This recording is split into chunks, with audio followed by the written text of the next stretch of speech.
Hey everybody, thanks for joining us here today at Book Blather. If you're new here, I'm Dave, this is Olive, and we talk about books of all types to help spread the joy of reading. So today we're doing an update on a favorite science fiction series of ours called the Children of Time series, and in particular, the latest installment, which we just finished reading, Children of Memory by Adrian Tchaikovsky. So this series, we talked about this series some time ago, before this latest installment came out. This series all started with the first book called Children of Time. This book was published in 2015, and it won the Arthur C. Clarke Award at the time. It was a very, very popular book. This was followed up in 2019 with Children of Ruin.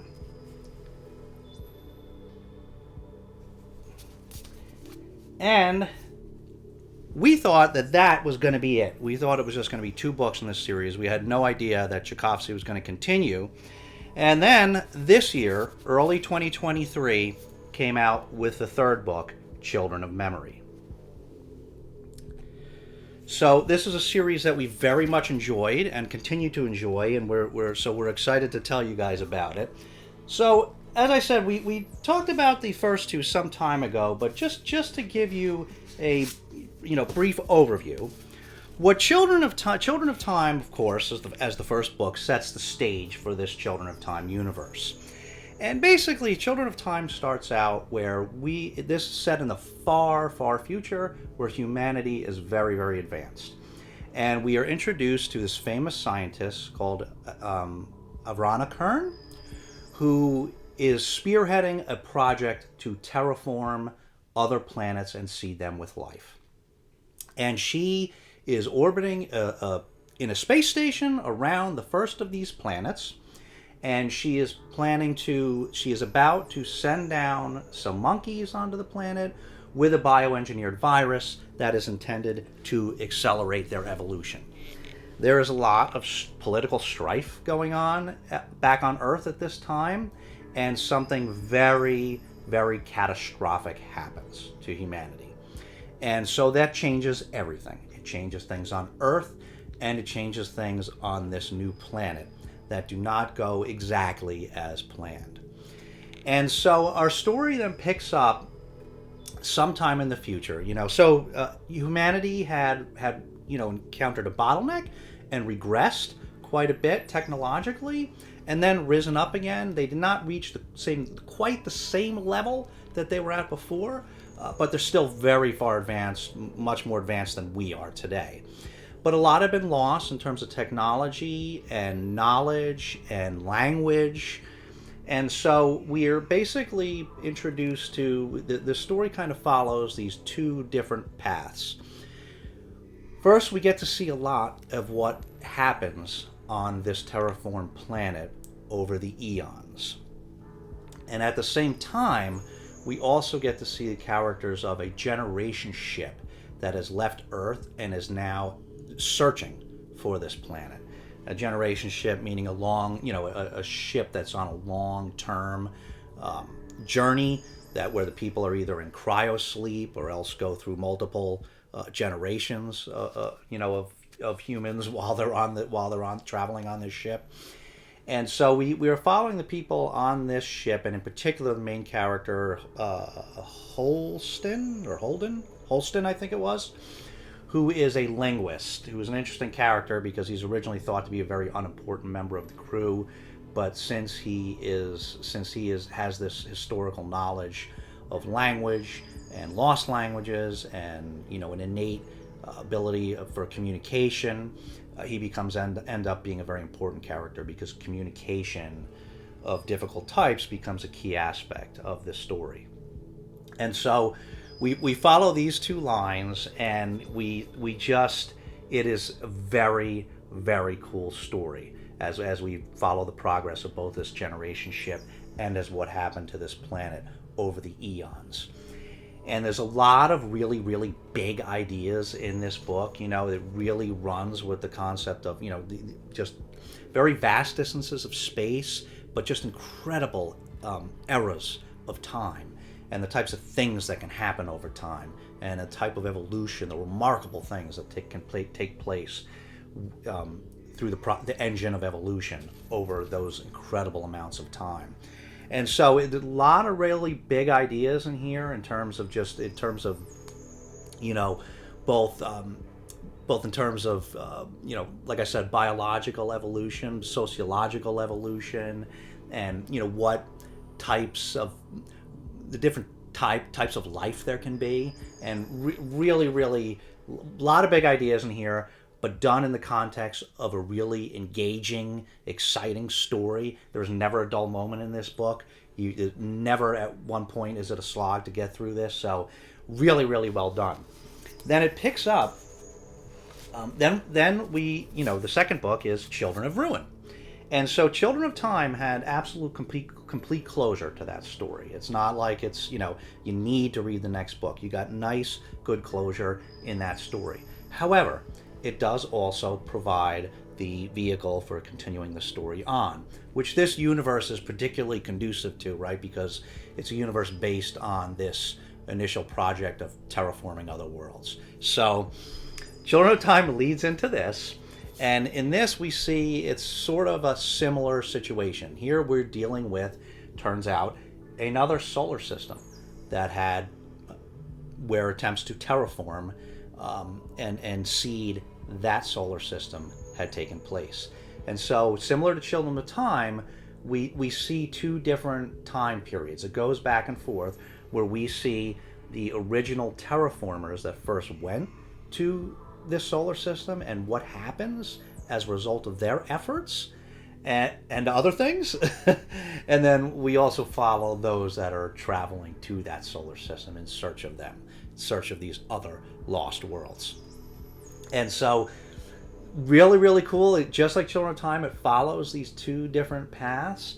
Also like Children of Time, it follows different types of life. Children of Time followed, you know, biological evolution of new life, but it also followed a different kind of life, and that was really cool, the way it really pushed the boundaries with that.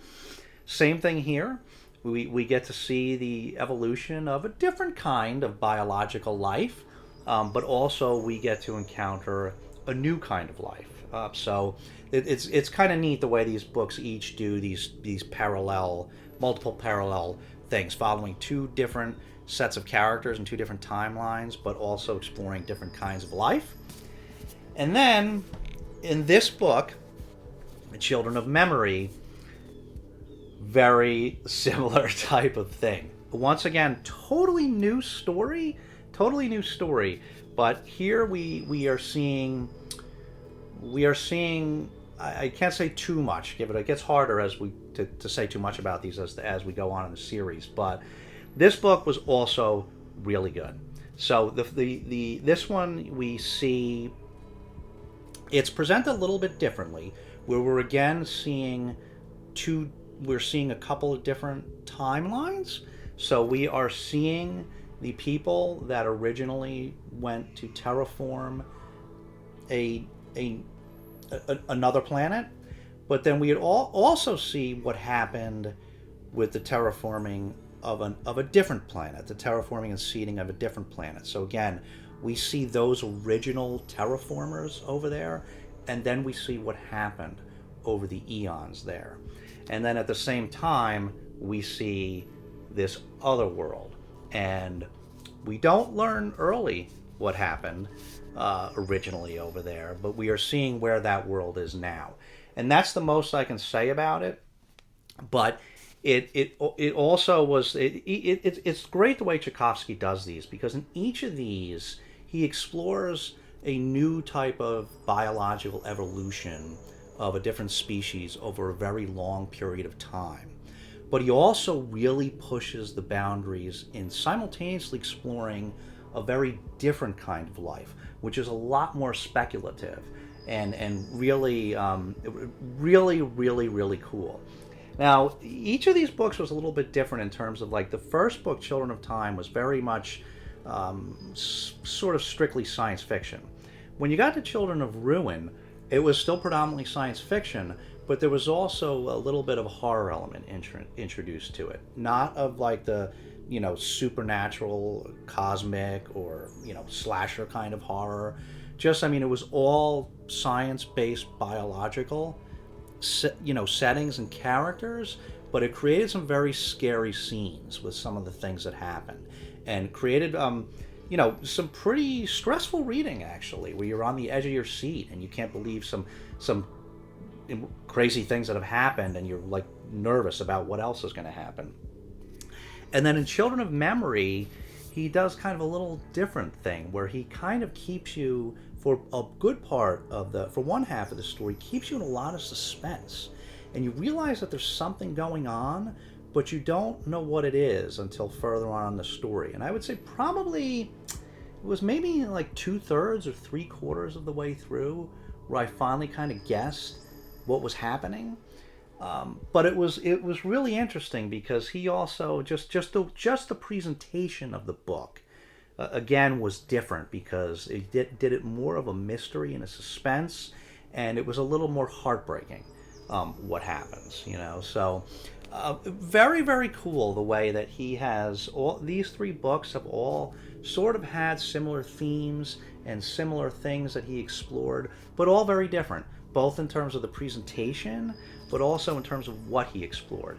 A lot of really, really big ideas, really, really pushing the boundaries on different types of life, and when those are biological different types of life, like really how different they are, not just in terms of anatomy, but just in terms of how they're organized, and how they think and how they communicate will be so fundamentally different, even just among, what we think of as evolved terrestrial creatures. But then he also explores, and I don't want to say too much about this, but as I said, he explores very different types of life, not, terrestrial biological types of life, other types, and I'll leave it at that. I'm not going to say any more about that, but different in each book, really pushes the boundaries with that, really makes it, actually, sometimes it's a little tough, the second book, Children of Ruin, and the third book, Children of Memory, they each take a little more mental power, a little mental energy to follow it along. It's not always easy, but it's very much worth the adventure. And so the title of the video was We're Going on Another Adventure. And if you have read any of these books, in particular if you have read Children of Ruin, the second book in the series, that's a quote from there. We're going on an adventure. And that's what these books are. These books are a great adventure. And so our favorite in the series was the first one, Children of Time. Children of Ruin we liked almost as much. It was a great, great book. We didn't like it quite as much as Children of Time, but it's a tough comparison because Children of Time is one of our favorite science fiction novels of all time. And so Children of Ruin is still an incredible book. This one, again, probably dropped down just slightly a little bit. We didn't like it quite as much as we liked Children of Time and Children of Ruin, but we would still recommend it. It was still a great adventure, very much in the vein of those 2 previous books, but presented a number of its own original ideas that were very cool to see. Really, really, Tchaikovsky really, really knows his stuff and really is not afraid to be pretty speculative and really push the boundaries with some of these things, and analogizing sort of life as we know it with to creating some other mechanisms to creating these other types of life, and analogizing them, and different ways, showing you different ways that maybe these things could come about, and exploring just life, but also mortality and immortality and divinity and creatorship and things like that. So really, really cool. This whole series really awesome. We would definitely, as I said, even though we didn't like it quite as much as the other 2, we would definitely recommend Children of Memory. This was a really, really, really good book as well. We had a good time with this. So that's it for today. That's our latest update on the Children of Time series. We do hope Tchaikovsky keeps going with this series. Has no idea if he will, but he did a fantasy series where he's like 10 books, I think. That might even be more, 10, and then maybe some supplemental books or something. So he's a very, very prolific author, mostly science fiction, but like I said, he did do that very long fantasy series too. And so I think he's getting a lot more attention. I didn't even know about Tchaikovsky for I don't know when his first book was, but I didn't even know about him for a long time. But he's in recent years he has written an awful lot of stuff, and we're already reading another one, and we're anxious to get into more and more of his work because he has rapidly become one of our favorite writers of all time. So that was it. Children of Time, Children of Ruin, and Children of Memory. So let us know if you've read these series or any of the books in the series, or if you're planning to. And we'd be very curious to hear, those of you that have read Children of Memory at this point, we'd be very curious to hear what everybody else thinks about and how that relates to the, how they liked it relative to the first two books. So, okay, so that's it. You got anything else, Olive, on this? No? No more opinions? Olive loved the books as much as I do, but I guess she's a little tired this morning. So, if you don't have anything substantive to leave, you can always leave Olive a puppy emoji. She always loves to see those. But anyway, thanks so much for watching, guys. We'll see you again very soon. But in the meantime, take care of yourselves and each other, and we'll see you next time.